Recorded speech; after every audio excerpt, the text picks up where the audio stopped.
Kung bago ka lang sa channel na to at isa kang true-blooded Aldab Nation na nagmamahal po kila Maine Mendoza at Alden Richards, tama po ang channel na pinuntahan mo, kaya consider na kitang bagong subscriber.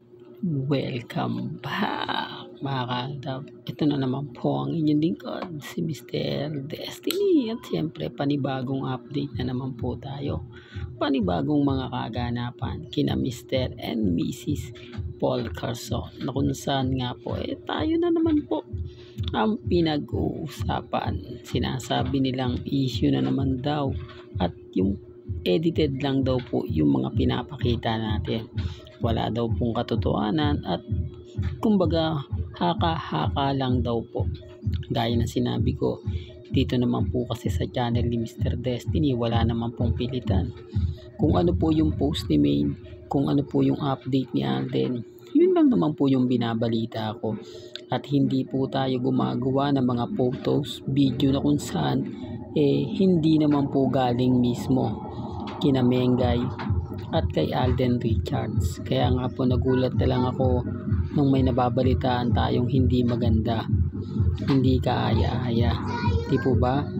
Nakakalungkot lang po kasi na may kumakalat na keso ganito, keso gano'n. Totoo naman po, lahat ng mga nakikita nyo post ni Maine. Kaya magugulat kayo, bakit sunod-sunod ang post na wala nang singsing na suot si Maine? Meron man, pero ibigay ito ni Alden Richards. Ito yung diamond ring na kung saan puro brilyante nga po ang napaligid na may lalabas na naman pong issue yan. Ako, pinakita na naman ni Mengay yung singsing na milyon ng halaga, singsing na bigay ni Congressman Arjo. Yun naman po talaga di po ba? Gagawan at gagawan po nila ng issue tapos ibibintang po sa mga taong kumbaga hindi maganda. Gaya ko po, di po ba? Lahat daw po ng ginawa natin edited. Lahat daw po ng mga pinakita natin hindi totoo. Ito po yung mga galawang nakakatuwa. Sasabihin nila edited yung video natin. Inedit ko lang daw yung mga photos. Pero sa bandang uli, aayon sila sa akin. Tapos iba naman yung magiging komento po nila. Iba naman po yung sasabihin nila.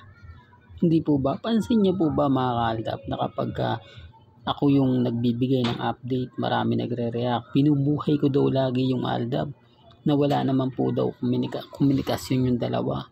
Common sense na lang po. Hindi po ba? Sabi ko nga po sa inyo, yung McDo ni Alden at McDo ni Mengay, same branch lang po yun Hindi po ba? Ibig kong sabihin, normal lang po na talagang madalas na silang magkasama. Normal lang po na madalas silang makita na sabay ibig sabihin sabay mag-post, di po ba? Sabay mag-update, hindi yung literal na nakikita po sa labas. Para lang klaro, para lang po malinaw. Sigurado dadami na naman po yung basher ni Mr. Destiny.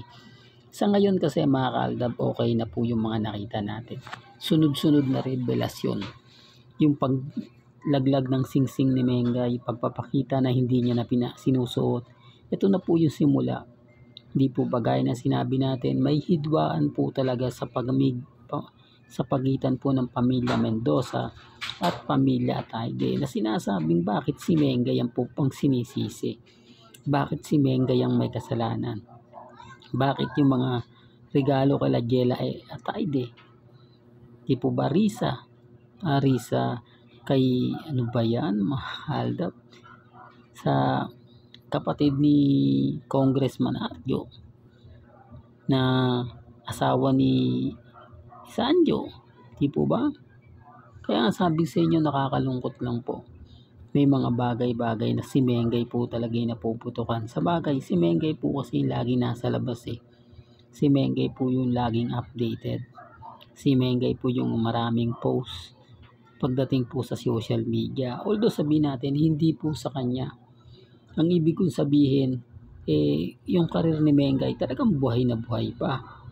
Ang gusto po kasi nilang mangyari, matuldukan na. Mawala na yung karir ni Mengay. Dahil siya daw po yung, Di po ba? Hindi, sinasabi ko lang po ito mga kaaldab para lang po malinaw. Para lang po sa mga taong dumadaan at bumibisita po sa channel ni Mr. Destiny kung gaano po sila kabrutal kay Mengay. Tama po yung mga naririnig ninyo. Tama po yung mga nababasa ninyo na kumbaga aping-api ngayon si Maine Paul Quezon. Sino nga po ba yung tagapagtanggol ngayon ni Mengay? Di po ba? Dahil yung Armin na sinabi ko naman po sa inyo at marami naman po talaga nag-react na tama ka Mr. Destiny, karamihan talaga taga Quezon City, taga District 1. Simula po nang lumabas yung flood control project at yung pag-react ni Mengay, doon na po talaga sila nagalit. At yung mga hindi naman taga doon na may galit kay Mengay, talaga nakisawsaw na. Hindi po ba? Pinakita na nila na hindi, sige, ganito, ganyan, etc. etc. Ito yung may mga taong naiinggit kay Maine. Yung mga taong, kumbaga, masasabi natin na nakakagulat na, kumbaga, yung karir ni Mengay talagang buhay na buhay. Tapos sa kanila, bagsak. Sinasabi ko lang po ito mga kaaldab, base po sa mga nagiging komento po. Base po sa mga sinasabi sa social media. Sabi ko nga po sa inyo, yung Instagram ni Mengay, puro pambabash po doon pagka nabasa ninyo. Puro panglalait, pang-insulto. Kaya nga po sa Facebook na lang nag-post si Maine. Kahit papaano, marami nagtatanggol kay Maine. Kahit papaano, isa po si Mr. Destiny sa talagang nakikipaglaban sa mga basher niya. Ako nga po binabash Keso ganito, keso ganun ako. Boba. Kaya sabi ko sa inyo, normal na lang po sa akin yan Yung mga ganyan. Normal lang dahil, kumbaga, sinasabi nila, nako, kumikita ka lang kay Mengay, ginagamit mo. Common sense na lang po. Hindi po ba? Okay sana lahat ng post ni Mengay kasama ako bihira rin naman ako mag-update para po sa main fanatics lang. Aldab nga po ako, di po ba? Kaya nga po kapag nag-post si Mr. Destiny, nagparamdam si Mr. Destiny, marami affected, marami naiinis, maraming guilty at maraming galit. Na sinasabi ko nga po sa inyo, normal lang yan. Dahil ayaw nga po nilang marinig, makita, mapanood na nag-a-update nga po si Mr. Destiny para sa Aldab. Well, hanggang dito na lang po ating latest updates. Kaya kung gusto niyo pa po ng pinaka-latest at sariwang update, abay tumutok lang po kayo dito po sa channel ni Mr. Destiny para updated kayo sa mga bago at sa mga latest na i-upload po natin maya-maya lang. Hanggang sa muli, salamat po sa panonood at pakikinig.